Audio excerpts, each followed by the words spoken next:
Okay. Meeting the needs of the current generation. Noise. We have noise in the back. Meeting the needs of the current generation with, sorry, okay, wait, hold on, can I just practice once? Compromising. Meeting the needs of the current generation without,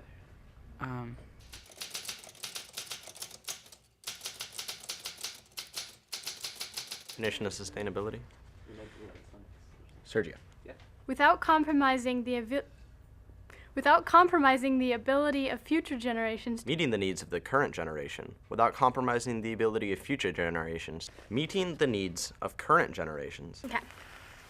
Meeting the needs of the current generation without compromising the ability of future generations to meet their own needs. Say cheese. Action. If our watershed wasn't here, our cities wouldn't be here. Every city on the planet was once a small settlement built on purpose, right beside clear, clean, free-flowing water. The watershed is nature's green infrastructure. It's all the rocks, the minerals, the organic matter, the soil, the sun, water, air, and all of the interactions among living things that make the ecosystem dynamic. Without these structural elements, the whole system would quickly fall apart.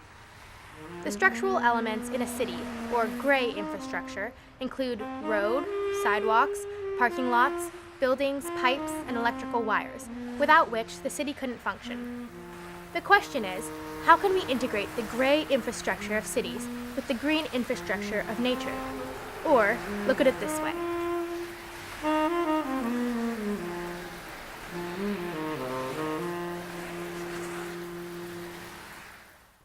There are 27 cities in our watershed. Some are big, some are small. Their boundaries are not natural, they're political. They are often cut right through streams. If the cities and the streams had the same boundaries, it would look like this. We surveyed 26 cities and received responses from 20. Kent was not included in the pilot year study, but it will be next year because we found out that about 1/3 of its citizens get their drinking water piped over from the Cedar River. Here's the data on sustainability trends in cities. 12 out of 20 cities, 60%, identified sustainability as a community value in their city's comprehensive plan. This is a small first step, just words really, but this language enables other, more consequential decisions to be made. A slightly different set of cities have established an internal green team charged with coordinating sustainability actions across the departments of city government. These cities have gone a step further by calculating the carbon footprint of their own operations. And these cities have actually set targets for reducing their carbon footprint.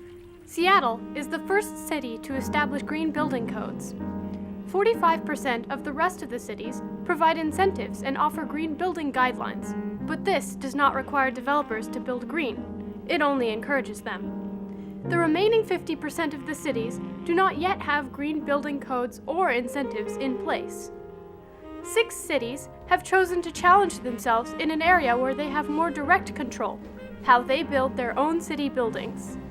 Leading by example, these 6 cities require that all city-built structures must be at least LEED Silver. LEED means Leadership in Engineering and Environmental Design. It is a national rating system for green building. In order to be certified at silver, gold, or platinum levels, architects and builders need to integrate multiple systems: sustainable site development, water conservation, energy efficiency, materials selection, and indoor air quality. 14 out of 20 of the cities in our watershed have adopted some level of affordable housing policy. This strategy enables more people with diverse social and economic backgrounds to live close to where the city has the most services. Otherwise, only wealthier people could afford to live in these neighborhoods. When people can afford to live close to where they work, go to school, shop, and play, it reverses suburban sprawl, eases traffic congestion, and reduces the city's overall carbon footprint. In a similar way, city governments are beginning to examine the relationship between the sustainability of local food systems and the socio-economic well-being of their citizens. Led by the City of Seattle, a variety of initiatives are contributing to the development of a regional food policy.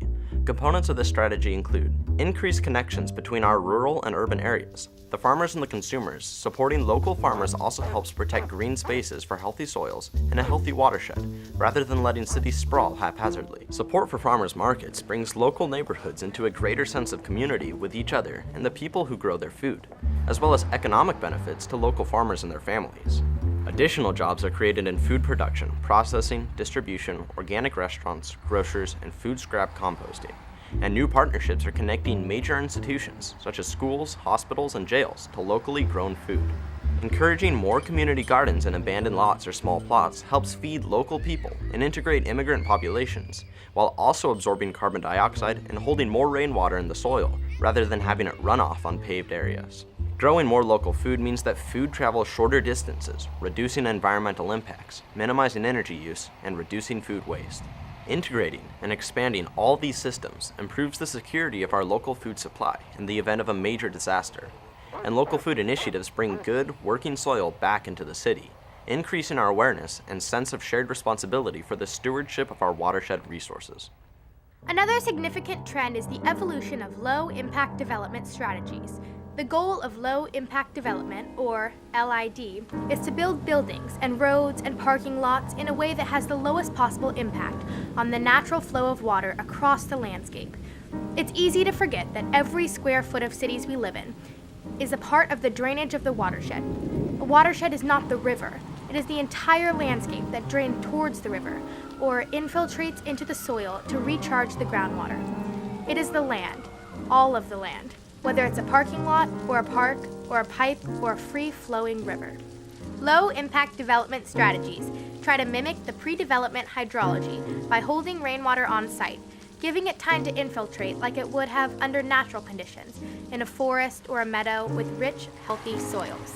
Of the cities we surveyed, 42% have developed low-impact development requirements. Another 42% have, so far, only developed guidelines, suggestions, and incentives that encourage but do not require low-impact development. The rest of the cities do not have low-impact development strategies in place yet. How are cities integrating sustainability in transportation planning? Many of our cities have multiple initiatives. Pedestrian-oriented town center development, no idling laws that remind people to shut off their engines if they are stuck in line or waiting at a parking space, integrated walking trails separate from city sidewalks, electric vehicle plug-in infrastructure, which means that some cities are thinking ahead for how to provide thousands of new plug-in stations for the coming electric car revolution. More than half of our cities are beginning to purchase green fleets, which means biodiesel, hybrid, or electric cars and light trucks for city operation and official travel. 65% of our cities have instituted a city employee commute reduction program, encouraging carpools and van pools, or allowing employees to work from home via the internet for a certain number of days per week. The vision for managing our garbage is not how we can get rid of it, but how we can learn to use it as an industrial nutrient, part of a cycle, like the way nature uses every chemical compound in continuous cycles of growth, decay, and renewal. Our cities are integrating an array of waste management strategies. 95% of the cities surveyed have recycling programs. 47% have composting programs. 37% have regulations for recycling and composting at community events and festivals. 26% of our cities have sustainable purchasing practices to prioritize green products and encourage those businesses that manufacture or distribute them. 68% have instituted e-waste programs. Electronic gadgets, old cables, DVDs, printer cartridges, cell phones, and computers. With an e-waste program, these products no longer go to the landfill, but are reclaimed for their parts, metals and plastics, a major new trend. 42% of our cities have toxic waste reduction programs. 31% have take-back prescription drug programs. This is important because it is very damaging for Puget Sound when people flush unused medications down the toilet. These chemicals cannot be properly broken down in the system, so they end up moving into the food chain from the smallest zooplankton all the way up to our Puget Sound orcas, which are now the most toxic animals on the planet. Finally, cities are playing an important role in improving wildlife habitat. 55% of our cities have an open space stewardship program, protecting green space from becoming just more asphalt.